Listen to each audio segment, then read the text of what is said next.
श्री गुरु परमानंदे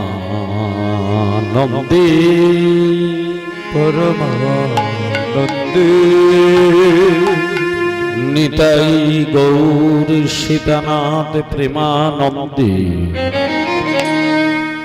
हरि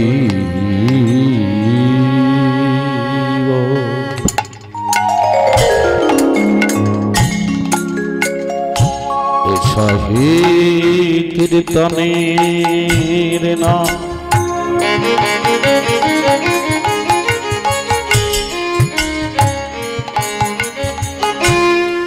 बारिगासी करह कीर्तन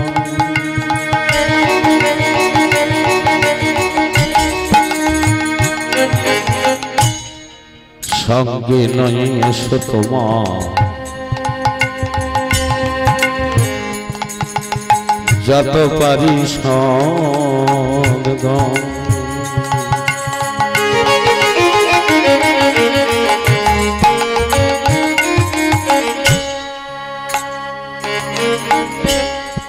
হৃদয়ে বেদন কর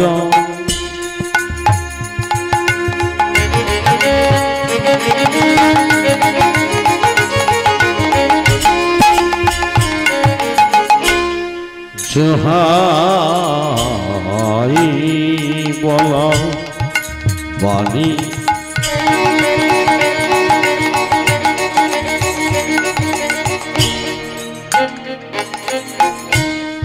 দিনহীন কাঙাল আমি দয়া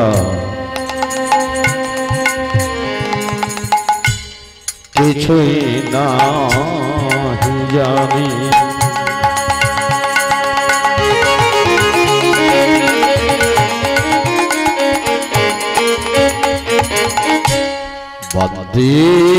अहम श्रीगुड श्रीयुत पद कमलम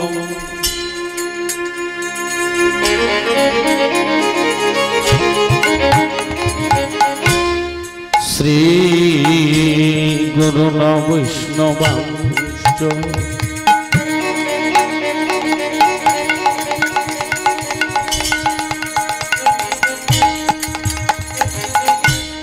श्रीरूपं साग्रजातं सहगनं रघुनाथामनितं सजीवं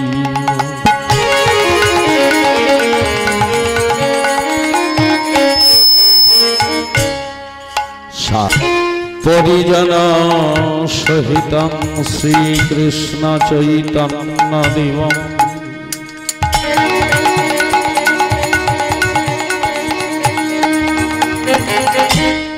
श्री राधा कृष्ण पदान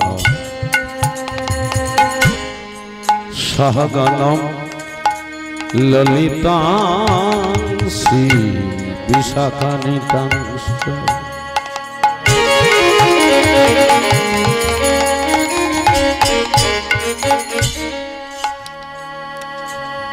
ओम नमो भगवती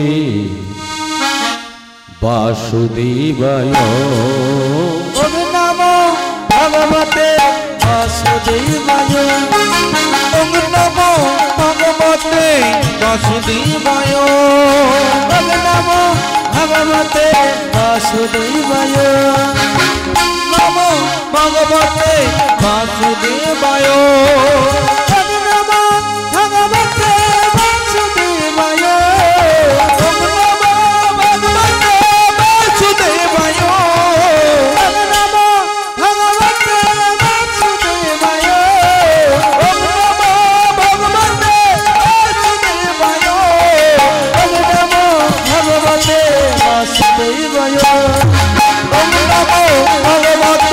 वासुदेवाय नमो भगवते वासुदेवाय कृष्णाय वासुदेवाय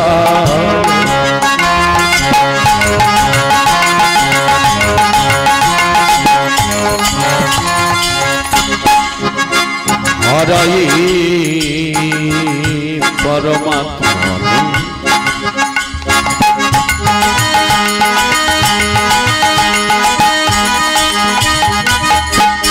প্রণত ক্লেশনাশায় গোবিন্দায় নমো নমঃ। জয় গৌর হরি। নমস্তে শ্রী গুরুদেবায় নমঃ। নমস্তে শ্রী গুরুদেবায় নমঃ। নমস্তে শ্রী গুরুদেবায় নমঃ।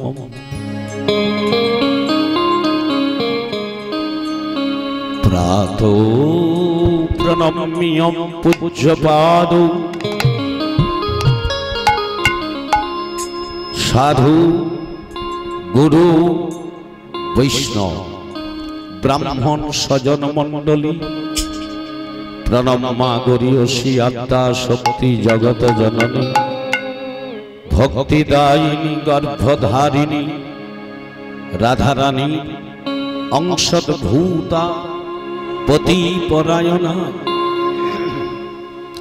কল্যাণময়ী স্নেহময়ী জগত জননী মাতৃবৃন্দগণ,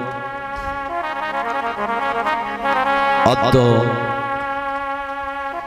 এই মহতীয় শ্রী শ্রী শ্রীমৎ ভাগবতম পারায়ণ যজ্ঞের আজকের এই মধুময় সন্ধ্যা রজনীতে যারা কৃপা করে উপস্থিত হয়েছেন বা যারা দূর থেকে সাউন্ডের মাধ্যমে শ্রবণ করছেন, এছাড়াও অনন্ত কোটি বিশ্ব ব্রহ্মাণ্ডে অনন্ত কোটি জীব, কীট পতঙ্গ বৃক্ষলতা স্থাবর জঙ্গম পশু মানুষ, নিরাকারী সাকারী, যে যেখানে যেভাবে অবস্থান করে আছেন সবার শ্রীচরণ লক্ষ্য করে এই দিনহীন সেবক দূর থেকে আপনাদের চরণে জানাই ভুলণ্ঠিত দণ্ডবত প্রণতি। শীঘ্র নিতাই গৌর প্রেমানন্দে হরি বল হরি বল হরি বল। আজকের আমরা সকলে উপস্থিত হয়েছি পশ্চিম মেদিনীপুর জেলার একেবারে শেষ প্রান্ত ঘাটাল থানা অন্তর্গত পান্না গ্রামস্থিত ভগবান রাধাকৃষ্ণের মন্দির এবং শীতলা মায়ের মন্দিরের পার্শ্বস্থ সেই স্থানে। তো এই গ্রামের একজন ক্ষুদ্র কায় ব্যক্তি, যিনি তার সপরিবারের মঙ্গলার্থে কামনার্থে এই শ্রীমদ্ ভাগবতম পারায়ণ যজ্ঞ তিনি শুরু করেছেন। তিনি হলেন মহান দাতা ভক্তপ্রবর প্রফুল্ল সামন্ত দাস মহাশয়। তিনার পুত্র আশিস কুমার সামন্ত দাস মহাশয় এবং তিনার সহধর্মিনী এবং তিনার পুত্র পুত্রবধূ সপরিবারের মঙ্গলার্থে কল্যাণার্থে এই গ্রামের মঙ্গলার্থে তিনারা এই পারায়ণ যজ্ঞ শুরু করেছেন। যদিও তিনার বাসভূমিতে যেহেতু ব্যক্তি কেন্দ্রিক হওয়া উচিত, কিন্তু জায়গাটি খুবই সংকীর্ণ থাকার জন্য জায়গা অভাবে যেটুকু জায়গা ছিল হয়তো করা যেত, কিন্তু ওনাদের জ্ঞানীদের মধ্যে সেই অ্যাডজাস্টিং না থাকার জন্য এই গ্রামে এই হরি মন্দিরের শীতলা মায়ের মন্দিরের সামনে তিনারাই এই পারায়ণ যজ্ঞ শুরু করেছে। তো এই পারায়ণ যজ্ঞের মুখ্য উদ্দেশ্য কি? এত এলাকায় সর্বপ্রথম এই শ্রীমদ্ ভাগবতম পারায়ণ যজ্ঞ শুরু হয়েছে। ইতিপূর্বে এই এলাকায় এই ভাগবত যজ্ঞ সপ্তাহকাল ব্যাপী, সেটি হয়তো খুব একটি হয়। তো যাই হোক, আজকের সেই দাতা তিনি কৃপা করে এই যজ্ঞটি করেছিলেন হস্তিনার চক্রবর্তী সম্রাট, যিনাকে মহাভাগবতম উপাধি দিয়েছেন। তিনি হলেন সেই পাণ্ডব কুলোদ্ভব, পাণ্ডবদের একমাত্র রক্ষা প্রদীপ রূপে যিনি প্রজ্বলিতমান ছিলেন, সেই পাণ্ডব রক্ষা কুলতিলক, মহাভাগবতম, মহাজ্ঞানী, মহাপণ্ডিত চক্রবর্তী সম্রাট মহারাজ পরীক্ষিত মহারাজ। সেই পরীক্ষিত মহারাজ এই কলিযুগে প্রারম্ভে তিনি এই শ্রীমদ্ ভাগবতম সপ্তাহকাল ব্যাপী তিনি শ্রবণ করেছিলেন।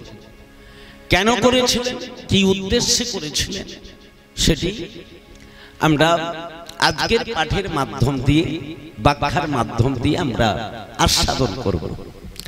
তাই এখানকার স্থানীয় যিনারা মহাভাগবতম ভক্তমণ্ডলী কৃপা করে আপনারা আপনাদের অমূল্য সময় নষ্ট করে কৃপা করে পদার্পণ করেছেন, তো সর্বপ্রথম আপনাদের চরণে জানাই কোটি কোটি ভুলণ্ঠিত দণ্ডবৎ প্রণত। তো আসুন আমরা একাগ্র চিত্তে মনোনিবেশ করে, আত্মনিবেশ করে আমরা হরিকথা আস্বাদন করব। আর যেখানটায় বুঝতে পারবেন না কৃপা করে বলবেন নিঃসংকোচে। গ্রন্থরাজ ভাগবত মহাপুরাণ রহিয়াছেন, তিনি তার মীমাংসা করে দিবেন। তো সপ্তাহকাল ভাগবতের বিধি ব্যবস্থাটি একটু বলি। যেহেতু অত্যাধিক দাবাদহ ধর্মান্তক কলেবর, তবুও যখন যা করেন হরি মঙ্গলের জন্য স্থানটি খুব সুন্দর, অতি অপূর্ব স্থান, ভালো খোলামেলা জায়গা। তো প্রথমে ভক্তদের চরণে একটু নিবেদন রাখি, একটু সময় কিন্তু আমাদের দিতে হবে, অধৈর্য হবেন না। হয়তো আপনাদের ভালো নাও লাগতে পারে, কিন্তু একটু ধৈর্য দিয়ে একটু বসবেন, সময়টি দেবেন। কারণ আজকের যে দিনে আমরা ভাগবত যজ্ঞ শুরু করেছি, আজকের সেই তিথি সাধুগুরু বৈষ্ণব ভক্তদের কাছে এই তিথিটি একটি গুরুত্বপূর্ণ তিথি। আজকের তিথিটি হলো কি মা? একাদশী। একাদশীটি আজকের আবার যে একাদশী হরিবাসর সংগঠিত হচ্ছে, সে একাদশীটি হলো কি না, পাম মোচনী একাদশী। কি বললাম? পাম মোচনী একাদশী। এই একাদশীর ব্রত মাহাত্ম্য, বা কেউ যদি এই একাদশী ব্রত করেন, আমাদের 12টি মাসের একেবারে আমরা বাংলার নববর্ষ ধরলে আমরা শেষ মাসে পদার্পণ করেছি, মানে চৈত্র মাস। আগামী বৈশাখ মাস থেকে আবার নববর্ষ শুরু হবে। যদিও এই বর্তমান বাংলা মাসের উপরে আমাদের প্রজন্ম কেন সাধারণ মানুষের এতটা আর গুরুত্ব নেই আছে। এখন কথায় কথায় ইংরাজি সাল তারিখ ছাড়া বাংলা তারিখ যদি 80% লোককে বলেন বলতে পারবেন, হ্যাঁ কি না? কিন্তু আমাদের বাংলার যে কালচার, বাংলার যে সৃষ্টি, এটিকে বলা হয় বঙ্গানুবাদ, বঙ্গাব্দ, খ্রিস্টাব্দ। বঙ্গাব্দ, খ্রিস্টাব্দ। বাংলার জন্য বাংলা সন যে তারিখ থেকে শুরু হয়েছে সেটাকে বলা হয় বঙ্গাব্দ। আর যীশু খ্রিস্টের জন্মদিন থেকে খ্রিস্টাব্দটি ধরা হয়েছে। তো বঙ্গাব্দ বাদ দিয়ে খ্রিস্টাব্দের উপরে গুরুত্ব এলো কেন? কি বাংলা তারিখ, বাংলা সন অনেকের মেমোরিতে নেই। তাহলে কথায় কথায় ইংরাজি, কথায় কথায় ইংরাজি সন তারিখ আমরা ব্যবহার করি। তাহলে কেন এটাই গুরুত্ব এলো না? ইংরেজ 200 বছর ভারতবর্ষকে স্বাধীন করেছিল, হ্যাঁ কি না? স্বাধীন করেছিল, শাসন করেছিল নাকি? এই ভারতবর্ষ পরাধীন, সেই ইংরেজ আমাদের ভারতভূমি পুণ্যভূমি থেকে বহু সম্পদ লুটে নিয়ে চলে গেছে। তো এই 200 বছর শাসনে তিনারা যখন ভারত, আপনারা ইতিহাস জানেন, বহু আন্দোলনের, বহু রক্তক্ষয়ী সংগ্রাম, বহু মানুষের প্রাণ বিসর্জন করে এই ভারতবর্ষ স্বাধীন হলো, পরাধীনতা মুক্ত হলো, ইংরেজরা চলে গেল। কিন্তু এই 200 বছর শাসন করার ফলে তাদের যে ব্লাড আমাদের ভেতরে ঢুকে গেছে। এই জন্য কথায় কথায় ইংরাজি, কথায় কথায় ইংরাজি সন কি, হ্যাঁ কিনা বল, বঙ্গাব্দ ভুলে গেছে। তো যাই হোক, এই বঙ্গাব্দের শেষ, অর্থাৎ আমাদের বঙ্গাব্দ কত, সন কত বাবা? 1420। ও, তাহলে একটু মনে রাখছেন, 1430। আচ্ছা হোক, এখন এই 1430-এর শেষ, এই চৈত্র সংক্রান্তি, আবার বৈশাখ মাস থেকে 1400 কত শুরু হলো, 31 শুরু হলো। যেহেতু আমাদের শেষের কাল, এই চৈত্র মাস শেষ হয়ে গেলে আগামী বৈশাখ মাস নববর্ষ শুরু হয়ে যাবে। তাই এই শেষের মাসে একটি গুরুত্বপূর্ণ তিথি আমাদের গোস্বামীগণ, মহাজনগণ রাখলেন। আজকের সেই তিথি হলো পাপ মোচনী একাদশী। কি বললাম? তার মানে কি বলা হলো না, আমরা সারা বৎসর বহু অপরাধ করেছি, বহু পাপ করেছি। মানুষ পাপ পুণ্য আমরা বিচার করতে পারিনি। মা, কেউ বলবেন কিসের পাপ কিসের পুণ্য? না, শাস্ত্রে বলছে পাপ মানুষ কিসের দ্বারাই করে? 3টি জিনিসের দ্বারাই পাপ করে। কিসের দ্বারাই? ভালো করে মনে রাখবেন, 3টি। কি কি? দেহের দ্বারাই, মনের দ্বারাই, বাক্যের দ্বারাই। কিসের দ্বারাই?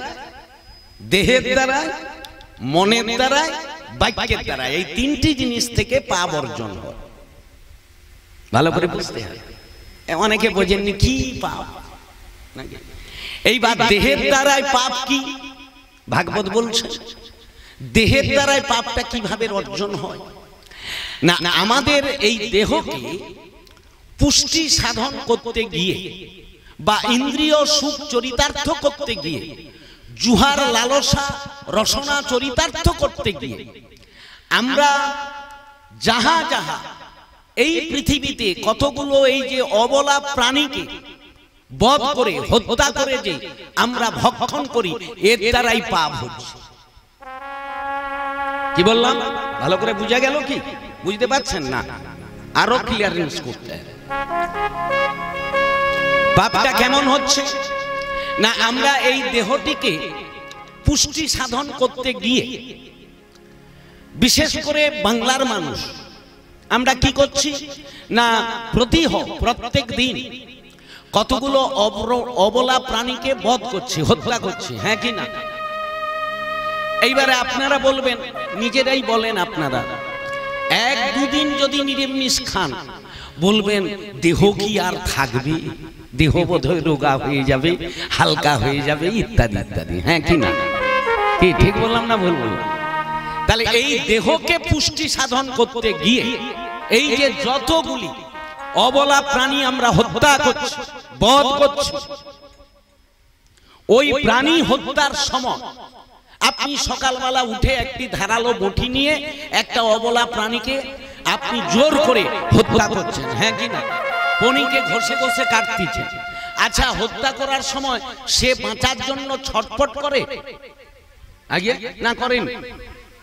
আচ্ছা, আবার কাটতে গিয়ে কেউ নিজের আবার হাতও কেটে ফেলে। তাকে ধরতে গিয়ে। আচ্ছা, ওই অবলা প্রাণীটি মৃত্যুর সময় আপনি তো জানেন না, আপনি তো হত্যা করছেন, আপনি জানেন আমাকে খেতে হবে, না খেলে আমার দেহ পুষ্টি সাধন হবে না। ওই প্রাণীটি মৃত্যুর সময় ও কিন্তু অন্তরে কাকে ডাকছে জানেন কি কেউ? তার তো বাক্য আপনি বোঝেন, সে কিন্তু ডাকছে ভগবান, হে প্রভু আপনার সৃষ্ট জগতে আমি এলাম, কিন্তু আপনার শ্রেষ্ঠ মানুষ আমাকে বাঁচতে দিল না। অতএব সে মৃত্যুর সময় এই যে আকুতি মিনতি ভগবানকে জানিয়ে দিল, আপনি হত্যা করে খেলেন বটে, কিন্তু এর দ্বারাই আপনার পাপ হয়ে গেল। ওই প্রাণীটি জন্ম হয়েছে কার ইচ্ছা? ভগবানের ইচ্ছা। মরবে কার ইচ্ছা? তার ইচ্ছা। আপনি যে জোর করে হত্যা করলেন, এর দ্বারাই আপনি পাপ অর্জন করলেন। এই জন্য শাস্ত্রে বললেন দেহের দ্বারাই আমাদের এইখান থেকে পাপ হয়। এবারে কেউ হয়তো তর্ক করে বলবেন তাহলে এটা খাওয়া হবে নি, ওটা খাওয়া হবে নি, তাহলে আমরা কি খেয়ে বাঁচব নাকি? হ্যাঁ কি না বলবেন নাকি? বলবেন তো। আচ্ছা, তাহলে এবার ওটাকে ক্লিয়ারেন্স করি, কি খেয়ে বাঁচবেন? আপনি মানুষ, আপনি আপনার খাদ্য খাবেন। ভগবান ভাগবতের তৃতীয় স্কন্ধে আছে, ভগবান এতগুলো যোনি যে সৃষ্টি করেছে, কত যোনি? অনন্ত কোটি জীব আছে, অনন্ত কোটি প্রাণী আছে। প্রত্যেকটি প্রাণীর যে যার খাদ্য বস্তু আলাদা না, এক কে কিভাবে জীবন ধারণ করবে ভগবান সৃষ্টি থেকে সব তার সিস্টেম তৈরি করেছে। কোন প্রাণী কেউ কারোর খাদ্য গ্রহণ করবে না, করা উচিত না, এবং সেটা নির্ভর করছে কার উপর? না, দেহের গঠনতন্ত্রের উপর। এইবার তাহলে প্রাণীর সংখ্যা কত আছে? যদিও মানুষকে নিয়ে বলা হয়েছে 84 লক্ষ যোনি। কত লক্ষ? 80 লক্ষ যোনি পার করার পর মনুষ্য জীবন 4 লক্ষ। এই জন্য কত কত বলি। প্রথমে বলছে স্থাবর বিংশতি লক্ষানি, বৃক্ষলতা গুল্মলতা আদি 4 লক্ষ। কত? 20 লক্ষ বার। আমি সংস্কৃতম শ্লোকের দ্বারাই বলবো, কোচে একটু ফিটটা বাড়াতো ভাই। স্থাবর বিংশতি লক্ষানি জলচর নবলক্ষাঞ্চ, গুনতে থাকুন। কৃমিনাং রুদ্র লক্ষাঞ্চ 10 লক্ষাঞ্চ আন্ডাজা, পশুনাং 30 লক্ষাঞ্চ 4 লক্ষাঞ্চ মানব। কত হলো মা? গুনেছেন কেউ? না, শ্লোকটা আপনারা হয়তো অঙ্কটা বুঝতে পারেন। স্থাবর বিংশতি লক্ষানি, বিংশত মানে কত? 20। তাহলে বৃক্ষলতা গুল্মলতা আদি 20 লক্ষ বার জন্ম হল। এই 20 লক্ষ বারের জন্মে একটা শ্রেষ্ঠ জন্ম আছে, যে জন্ম পেলে আর আপনাকে বৃক্ষজনিতে যেতে হবে, ওইখান থেকে বৃক্ষ জন্ম উদ্ধার হয়ে যাবে। এইবারে উদ্ভিদজ বৃক্ষ, এই বৃক্ষের মধ্যে আবার মাটিতে, উদ্ভিদজ মাটিতে যারা জন্মগ্রহণ করে, এর মধ্যেও কারিভিশন আছে, ভাগ আছে। কি ভাগ? আচ্ছা মা, আমাদের বৈষ্ণব শাস্ত্রে একই মাটিতে উদ্ভিদজ আলু হচ্ছে, পেঁয়াজ হচ্ছে, রসুন হচ্ছে, হ্যাঁ কি না? এগুলো উদ্ভিদজ। মুগ ডাল হচ্ছে, মুসুর ডাল হচ্ছে। কিন্তু আমাদের বৈষ্ণব শাস্ত্র একটাকে অনুমোদন করছে আর একটাকে অনুমোদন করে। যেমন আলু কি ভগবানের ভোগে লাগছে না লাগে? গোবিন্দের সেবায় লাগছে। আচ্ছা, একই মাটিতে একই জায়গায় পেঁয়াজ রসুন হয়েছে, সেটা কেন লাগে? কি উত্তর কি হবে? না, সেটা আমরা বুঝবো কি করে? ওইখানেই শাস্ত্র, এগুলো বিশ্বকোষ অমরকোষে আর প্রমাণ দিয়েছে একবারে পুঙ্খানুপুঙ্খানু। কি বলা হলো? না, উদ্ভিদজ হলেই যে সেটি ভগবানের ভোগে লাগবে হবে না। কেন না, মাটিতে দুটো প্রোটিন আছে। যারা একটু লেখাপড়া করেছে, মাটিতে দুটো প্রোটিন আছে। সেটা কি কে বলতে পারবে? উদ্ভিদজ মাটি থেকে দুটো প্রোটিন নেয়। কি কি নেয়? আরে জৈব আর অজৈব। কি পড়াশোনা করছো? মাটি থেকে কি নেয়? জৈব আর অজৈব। না ঠিক বললাম না ভুল বললাম? তাহলে জৈব কারে বলে আর অজৈব কারে বলে? কোনখান থেকে কোন প্রোটিন আসছে? ইয়ে বাবু, মানে চুলচিরা বিশ্লেষণ হয়। অতএব আমরা তর্কের খাতিরে বিভিন্ন লোক আমাদের কাছে বলে যে বৈষ্ণবদের বোধহয় বড় কড়ামি আছে, এটা খাওয়া হবে নি, ওটা খাওয়া হবে নি, ইত্যাদি ইত্যাদি। সাধারণ মানুষ বলে যাহা খাইবে অঙ্গে তাহাই যাইবে সঙ্গে। এই মাটি থেকে তাহলে গুণগত মান, প্রোটিনগত মান, একটি হলো জৈব আর একটি হলো অজৈব। তাহলে জৈব কারে বলে, অজৈব কারে বলে? জৈব সার কারে বলে? কোনখান থেকে জৈব উৎপাদন হয়?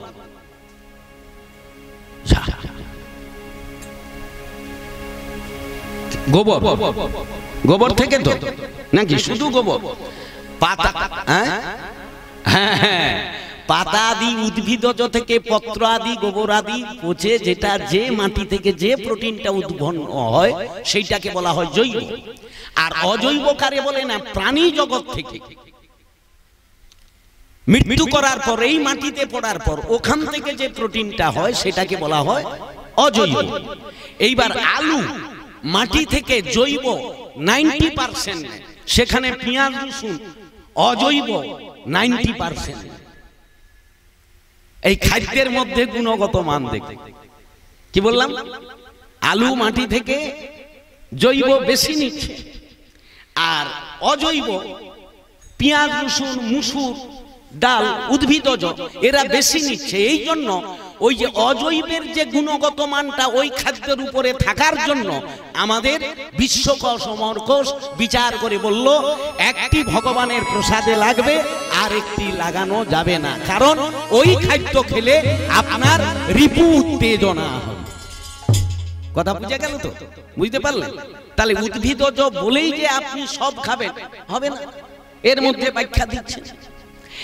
এরপর এই বৃক্ষ জনম হতে হতে বৃক্ষ জনমের একটি শ্রেষ্ঠত্ব জনম আছে, যে জনম পেয়ে গেলে আর আপনাকে বৃক্ষ জনিতে যেতে হবে না, সেটি মাথায় রাখতে হবে।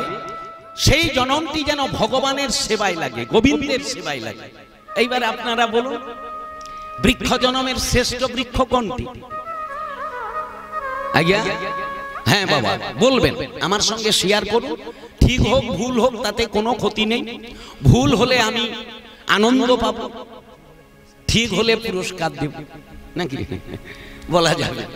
তাহলে বৃক্ষের মধ্যে শ্রেষ্ঠ বৃক্ষ কোনটি? মা বলছেন তুলসী।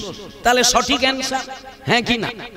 সঠিক তো না, এক নাম্বারও পাওয়া যাবে না, বলেছেন সাধুবাদ জানেন। কিন্তু তুলসীকে বৃক্ষের মধ্যে ধরা হয়।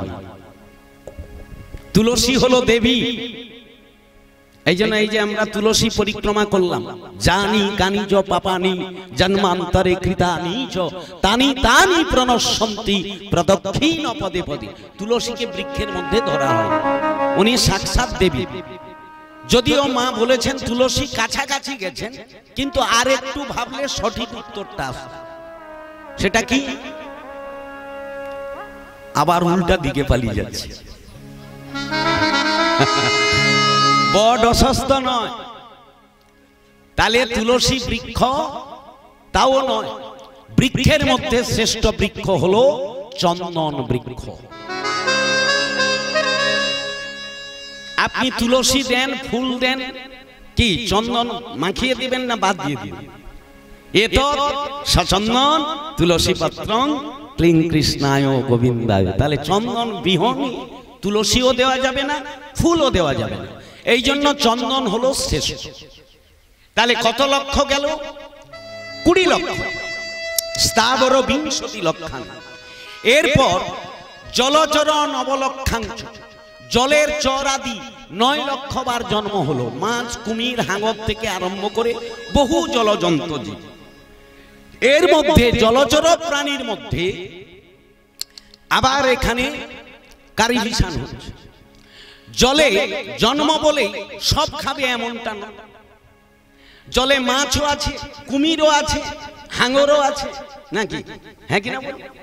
আচ্ছা, এইবারে জলে সব থেকে এই যে যেটা আমরা বাংলার মানুষ, যেটা এখনো আমরা পরিবর্তন হতে পারিনি, কারণ আমাদের এই বাংলা নাকি বিরাট রাজার শাসনে ছিলেন। বিরাট রাজার রাজ্য বলে বিরাট রাজা তিনি বলছেন এই বাংলাতে যারা জন্মগ্রহণ করবে তারা মাছ খেতে হবে, মাছ। কিন্তু এই জলচর প্রাণীর মধ্যে আপনি লক্ষ্য করে দেখবেন এই যে সব থেকে দোষ কিসে? না মাছ। মাছ এমন একটি প্রজাতি, এমন একটি প্রাণী, মাছ সব খায় না, খায় না? তার প্রমাণ দেখুন। আমরা যখন দক্ষিণ 24 পরগনা প্রোগ্রাম করতে যাই, ও সব এলাকায় ভেড়ি আছে। ওই যে এখন ওই যে ভেড়ি মানে বুঝতে পারছেন, ওই যে শেখ শাহজাহান যে ধরা পড়ছে, এই যে মাঠের পর মাঠ ভেড়ি, ভেড়ি মানে বুঝতে পারছেন?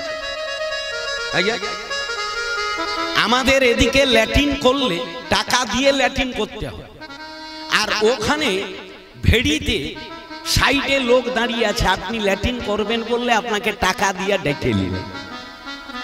আর সেই ভেড়িতে বড় বড় এই যে আপনার চিংড়ি মাছ, চিংড়া ইত্যাদি চাষ।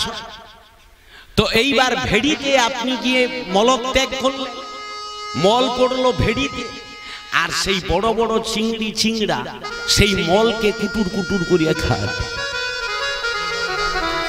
কি এরপরে জামাই ষষ্ঠী আসে, জামাইকে ভালো মন্দ খাওয়াইতে হবে। শিক্ষিত মানুষ 1000 টাকা কিলো দিয়া চিংড়ি মাছ কিনে নিয়ে এসে জামাইকে রান্না করে দিল। জামাই তাহলে কি খাইল? কি খেয়েছে? কি মাল খাইছে? আরে ওই চিংড়ি মাছের পেটে কি মাল আছে? কি হাসে দেখবেন পুকুরে। আবার কি এই যে আমরা কোন জায়গাটা আপনার নেপালগঞ্জ, শক্তিমান নেপালগঞ্জে একটা, আজ থেকে আমি বোধহয় বছর আষ্টেক হলো প্রোগ্রাম করতে গেছিলাম নেপালগঞ্জে। সেই এলাকাটায় আমি মানে 4-5 ঘন্টা থাকার উপযোগী ও স্থান নয়, মানে আপনার বমি হয়ে যাবে। আমি বলি কেন এলাম, মানে সে একবারে বাজে পরিবেশ। কি করে ওখানকার মানুষ আছে, ওখানে আবার সমস্ত ঝিলে মাগুর মাছের চাষ। সে কি মাগুর জানি না। এই যে কলকাতার যত হোটেল, যত রকম সমস্ত এই মাছ মাংসের যত নাড়ি ভুঁড়ি সব ওই ডাব্বাই ডাব্বাই করে ওরা গাড়ি করে নিয়ে যায়, দিয়ে সেই পুকুরে ফেলছে। আর তার সেই রক্ত, আর সে কি পচা দুর্গন্ধ, সে মারাত্মক। সেই মাছ মানুষ কিনে খাচ্ছে। তাহলে মাছ এমন একটি প্রজাতি, মাছ মোড়াও খায়, মলও খায়, না খায় না? একটা মোড়া ভেসে যাচ্ছে, দেখবেন টুকরি টুকরি খাচ্ছে কে? মাছ। আবার এই জলচর প্রাণীর মধ্যে শ্রেষ্ঠ প্রাণীটি কোনটি, যা গোবিন্দের সেবায় লাগে? মায়েরা বুঝতে পারলেন না? তাহলে কি বলা হলো?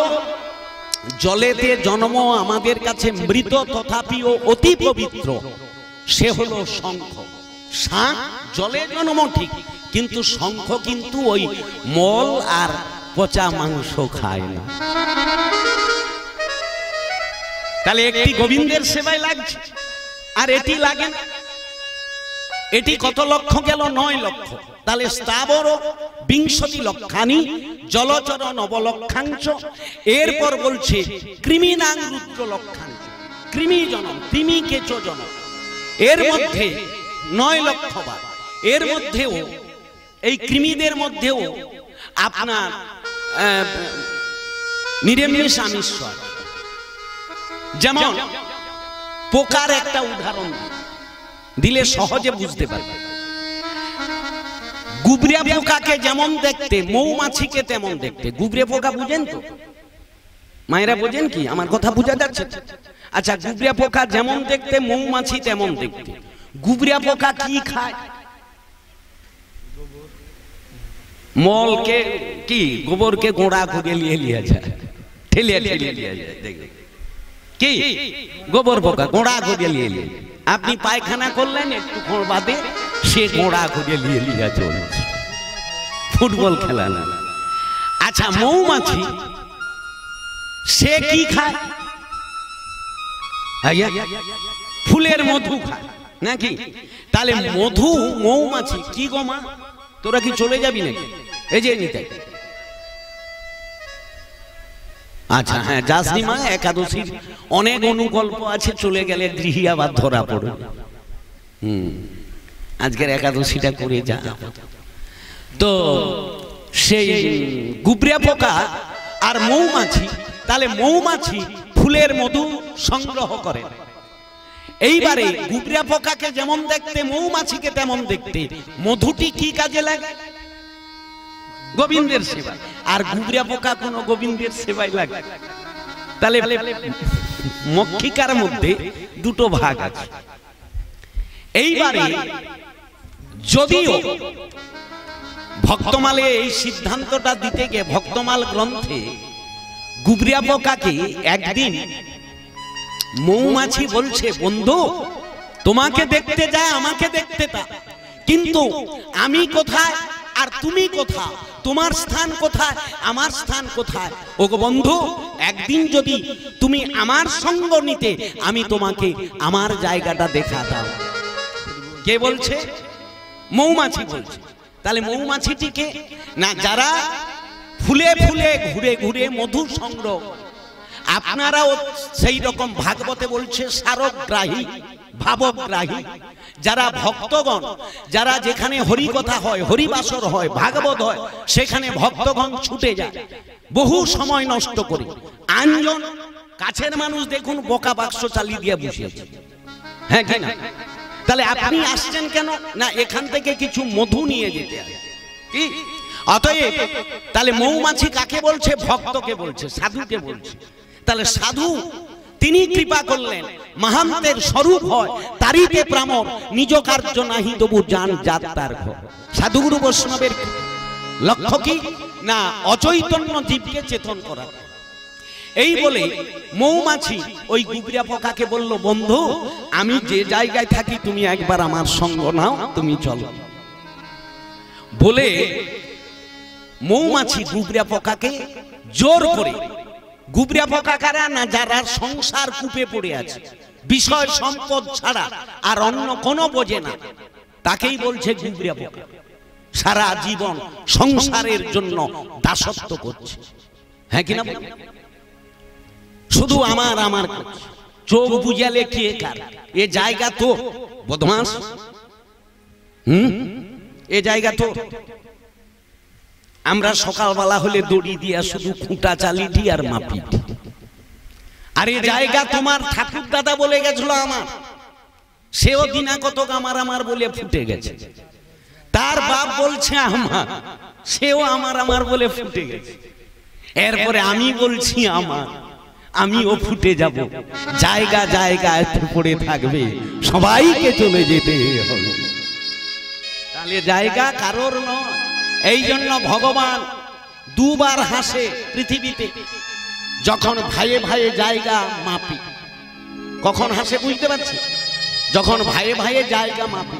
ওরে, এই জন্য যারা আমিনিগিরি করেন তারা অপরাধী। এই জন্য ভগবানের কাছে প্রার্থনা করে, প্রভু এরপরে আমাকে এই আমিনি করে জন্মগ্রহণ করো না। কারণ ধরিত্রীকে মাপ করতে নেই, ভাগ করতে নেই। আর সেই জায়গা নিয়ে কিছু বিষয়ী গুবরিয়া পোকার মতো মানুষ, তারা বলছে যে আমার জায়গা, তোর জায়গা। হ্যাঁ, তোর 14 পুরুষেরও জায়গা নয়, জায়গা হলো জায়েগা। জায়েগা জায়গাটি কার? এই বিশ্ব সংসার যার, এই পৃথিবী হলো তার। বলে তাহলে আমরা কি করব? আমরা এত জায়গা সম্পদ কিনছি না, তোমাকে কিছুদিনের জন্য ওই জায়গার দায়িত্ব দেওয়া হবে। এই জন্য দেখবেন দলিলে ভারত সরকার বা ওয়েস্ট বেঙ্গলের স্ট্যাম্প লাগানো থাকে, হ্যাঁ কি না? আগে গভর্নমেন্ট অফ ইন্ডিয়া নাকি লেখা থাকে না, উপরে দেখবেন। তাহলে জায়গাটা কার? সরকারি। তোমাকে অনুমোদন দেওয়া হয়েছে কিছু দিনের জন্য, আমার প্রয়োজন হলে আমি এই জায়গা নিয়ে নেব, কারোর দখলদারি থাকবে না। এই জন্য এই যে ন্যাশনাল হাইওয়ে ইত্যাদি যত রাস্তা, ও জায়গার আপনার রায়ত জায়গা সরকার নিয়ে নিবে, আপনি কোনোভাবে ঠেকাতে পারবেন না, কোনো আইন নেই। তাহলে এই পৃথিবীটা বিশ্ব স্রষ্টা, বিশ্ব সংসার তার জায়গা নিয়ে আমরা বাহাদুরি করছি। কিছু মানুষ আছে গুগরা পোকা, যারা সংসার অন্ধকূপে পড়ে আছে, যাদের চৈতন্য নেই। আজকের প্রফুল্লবাবুর পরিবার কি দরকার, তারা অর্থ ব্যয় করবে। আচ্ছা, তার নিজের বাসভূমিতে করতে পারত, জায়গা নেই।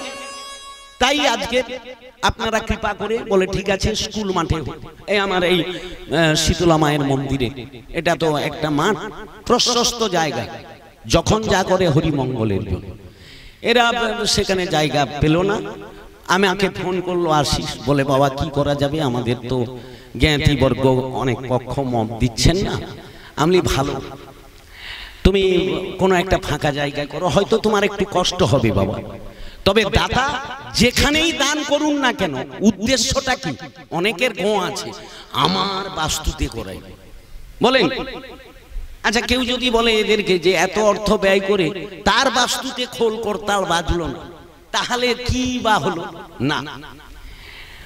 দাতা যেখানেই উদ্দেশ্য করে। আচ্ছা, পরীক্ষিত মহারাজ ভাগবত শুনছিল কোথায়? একটু বলি, না বললে বুঝতে পারবেন নাকি? তো সে পরীক্ষিত তো তার রাজ্যে রাজভবনে ভাগবত শুনতে পারত। তিনি কেন গঙ্গা তীরে চলে গেলেন? সাধু সঙ্গম গঙ্গা তীরে তিনি সেখানে গিয়ে সাধু সন্তদেরকে নিয়ে পরীক্ষিতের পুত্র জন্মেজয় সেইখানে ভাগবত যজ্ঞের অধিবেশন করেছিলেন। ভাগবত যজ্ঞে 3টি অধিবেশন 3টি স্থানে হয়েছিল, পরে সময় পেলে বলে দিই।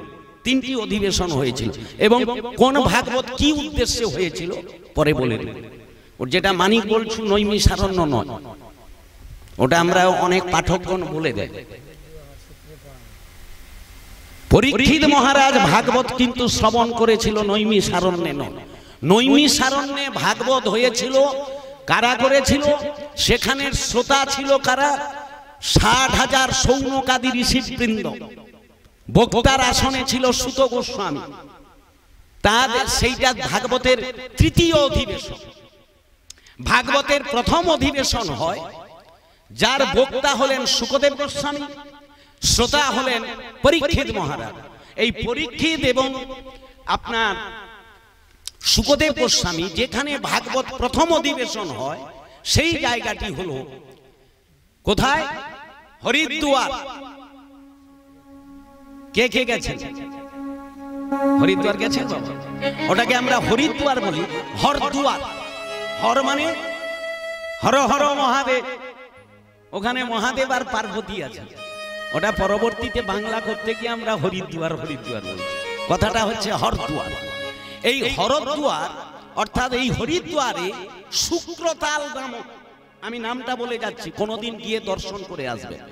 শুক্রতাল নামক ওই জায়গাতে পরীক্ষিত মহারাজ ভাগবত শ্রবণ করেছিলেন।